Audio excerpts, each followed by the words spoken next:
Alors j'ai rencontré Martin sur mon lieu de travail. C'était quelqu'un qui avait quelques années de plus que moi. Lui étant dans une démarche de mariage de son côté et moi célibataire du mien, on est devenus un peu plus que collègues finalement. On est devenus potes d'abord et puis ensuite amis.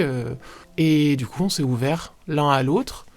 Et c'était des rendez-vous donc ponctuels. Il revenait une fois par mois et c'était des rendez-vous qui plus ils arrivaient et plus j'attendais finalement. J'étais contente de retrouver cette personne parce qu'il y avait une écoute particulière. Il posait des questions pertinentes, il semblait intéressant aussi dans son histoire. Ça nous a, je crois, complètement échappé.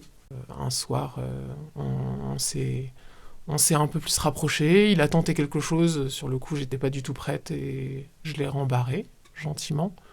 Et puis quand je me suis retrouvée seule chez moi le lendemain, je me suis interrogée beaucoup de tiens, finalement c'est plus que de l'amitié, c'est plus que être collègue. Étant célibataire, finalement je me suis posé la question, est-ce que j'ai envie d'aller un peu plus loin dans cette relation? Est-ce que j'ai envie de coucher avec cette personne? Est-ce que j'ai envie de partir dans une relation finalement qui n'avait pas de sens? Ce qui me nourrissait dans cette relation, c'est le côté un peu interdit, exotique, inattendu. J'avais 29 ans, jusqu'à présent j'avais que des copains qui étaient du même âge, qui avaient à peu près la même situation que moi, etc. Ça me paraissait normal, alors que lui me proposait quelque chose de complètement à côté. Et ce côté interdit, c'est toujours intéressant, grisant, on a envie d'aller voir ce que ça peut être, même si on sait bien que toutes les personnes dans notre entourage qui nous ont déjà raconté des histoires hors mariage, ça se finit en général pas très très bien. Cette personne me renvoyait une image très statutaire. C'était quelqu'un en costard cravate, toujours très très propre sur lui, il était commercial, donc il était très dans l'image, il avait 40 ans, donc pour moi c'était un homme. Et finalement, il m'a renvoyé une image de moi-même qui était plutôt femme, alors que toutes les précédentes expériences que j'avais eues, c'était plutôt une jeune femme, une copine, quelque chose de finalement pas forcément très sérieux, pas très adulte, peut-être.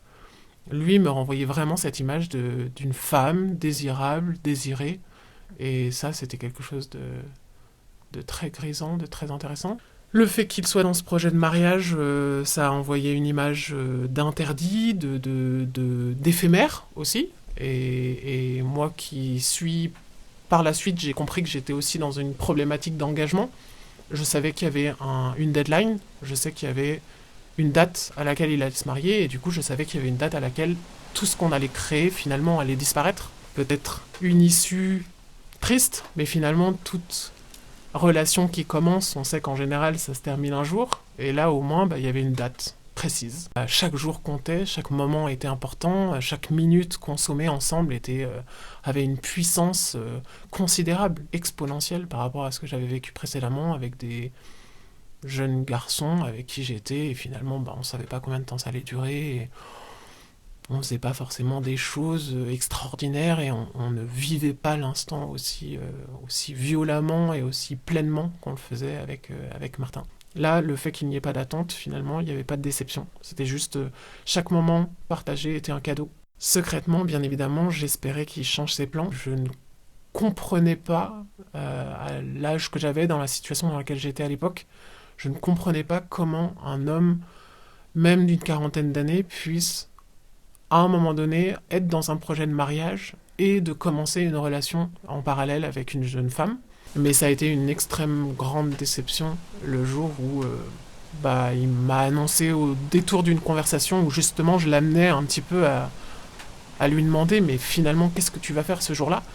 Et où il m'a expliqué que sans aucun doute, il irait jusqu'à l'hôtel et il accepterait la main de cette femme et qu'il avait demandé précédemment. Moi je lui avais dit avec certitude que voilà, il se mariait tel jour et que 3 jours avant c'était la dernière fois qu'on se voyait et que du coup c'était la dernière fois qu'on se voyait et voilà, je partirais avec une belle image de cette relation, mais que c'était comme ça et qu'il n'y aurait pas de suite. Je pense que lui ne m'a pas pris au sérieux au début, peut-être parce qu'il n'avait pas envie d'y croire finalement, mais le jour J, on a dormi chez moi la veille. Et le lendemain matin, je me suis préparé, je suis parti avec lui, je l'ai laissé à une station de taxi, je suis parti travailler, il est rentré chez lui, et voilà, finalement, on devait pas se revoir de façon intime. Il est rentré chez lui, il s'est marié, et quelques semaines plus tard, il est retourné au siège où je travaillais. Il est passé me voir au bureau pour me dire bonjour, comme il faisait tous les jours, il remontait au siège. Et puis il m'a demandé si on pouvait déjeuner ensemble. Et puis finalement, on a déjeuné à la cantine. Et puis d'autres collègues se sont greffés à nous, et du coup, je me suis retrouvé à une tablée de jeunes trentenaires avec ce Martin tout jeune, tout fraîchement marié, à raconter étape par étape comment s'était déroulée la journée du mariage, avec mes autres collègues extrêmement intéressés par le récit, qu'il racontait tellement bien, avec tous les détails possibles, etc. Alors autant dire que je n'ai pas beaucoup mangé à ce déjeuner. J'ai écourté très très rapidement le déjeuner, j'ai ramassé mon plateau et je suis parti. Ça a été très difficile parce que finalement, je me suis rendu compte qu'il n'y avait aucune empathie de sa part. Pas à un moment donné, finalement, il s'est mis à ma place et il s'est demandé si finalement c'était pertinent de faire ça à ce moment-là, au lieu de se faire mousser auprès de nos collègues et à nouveau d'être dans cette apparence, parce que ça, je l'ai compris après. Il était dans le rôle de sa vie, il était en train de passer une étape importante dans sa vie, il venait d'épouser quelqu'un, c'était formidable, et bien évidemment, c'est une étape importante et formidable pour le commun des mortels. Mais moi, je connaissais le détail de ce mariage, je savais ce qui s'était passé à côté et je trouvais ça moche. Le début, ça a été facile. Je veux dire, j'ai repris mon quotidien, je ressortais, j'ai recontacté beaucoup de gens que j'avais peut-être mis de côté pendant un temps. Bah voilà, les premières semaines, c'est facile, on se dit, c'était une belle période, on s'accroche au bon moment, c'était féerique.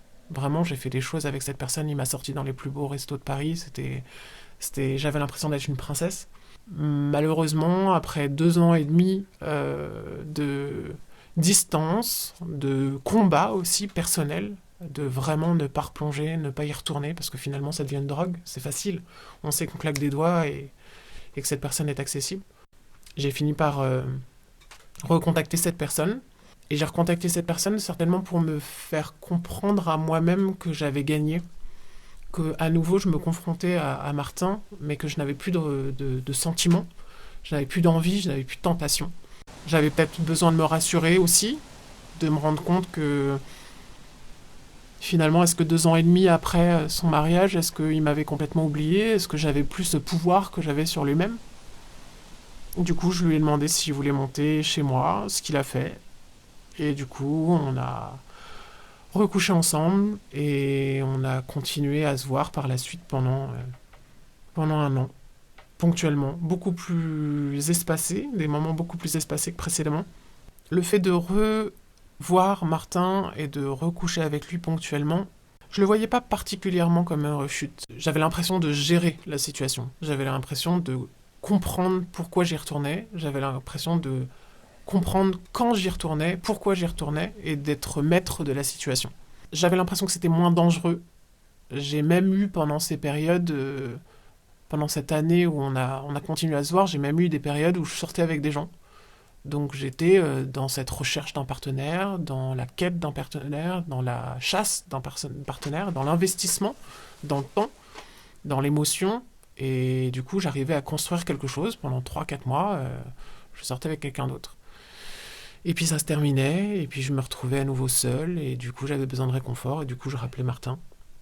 Et voilà, ça recommençait. C'était un petit peu mon plan B, quoi. Avoir cette personne dans mon entourage, comme béquille, disponible continuellement, c'est toujours très très très rassurant. Et de se dire qu'on va se passer de cette dernière béquille qui fait partie de notre vie précédente et qu'on va se jeter dans le vide parce que finalement on n'a plus rien d'existant et qu'il y a tout à construire, bah ça fait peur. Ça fait peur. Mais ça fait partie aussi de la vie et du respect qu'on peut avoir pour soi-même et de voilà, laisser de la place en fait. L'important c'est de laisser de la place à quelqu'un qui pourrait arriver. Et je sais que tant que ce Martin faisait partie de ma vie, il n'y avait pas de place pour quelqu'un d'autre, pas de place pour une relation qui puisse durer et qui puisse me permettre peut-être dans l'avenir prochain de construire une famille, d'avoir un enfant, de voilà, créer ma vie à moi.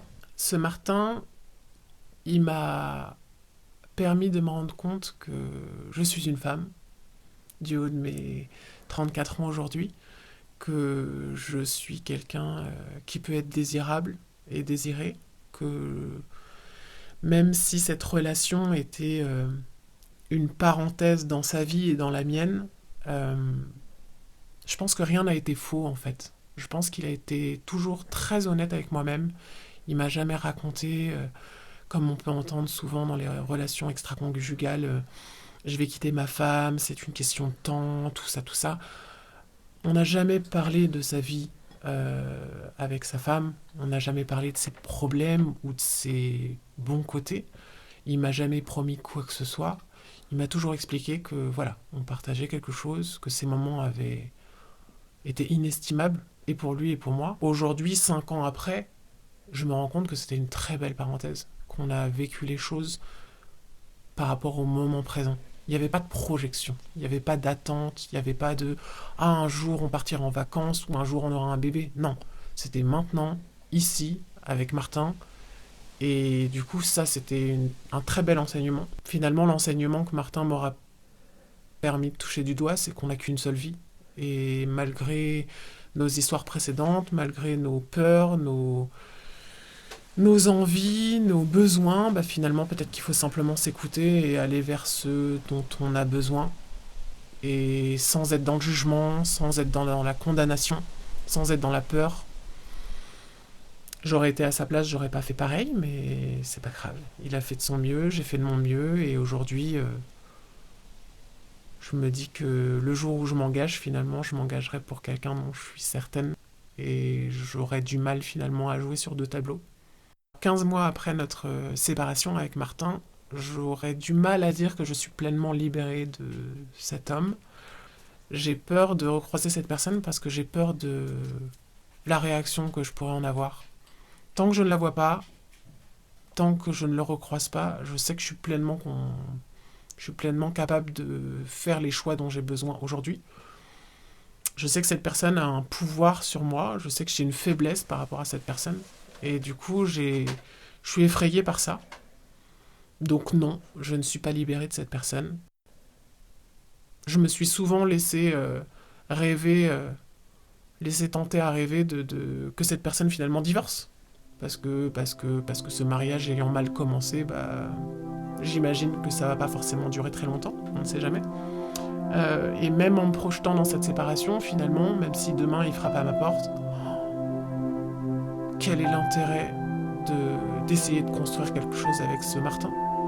Quel est l'intérêt de tenter de reconstruire quelque chose avec cet homme qui finalement, je sais qu'il est incapable d'être respectueux pour la femme dont il partage la vie. Je veux pas être cette personne. Finalement, dans cette relation, j'avais le rôle de la seconde femme, et c'était certainement pas le pire.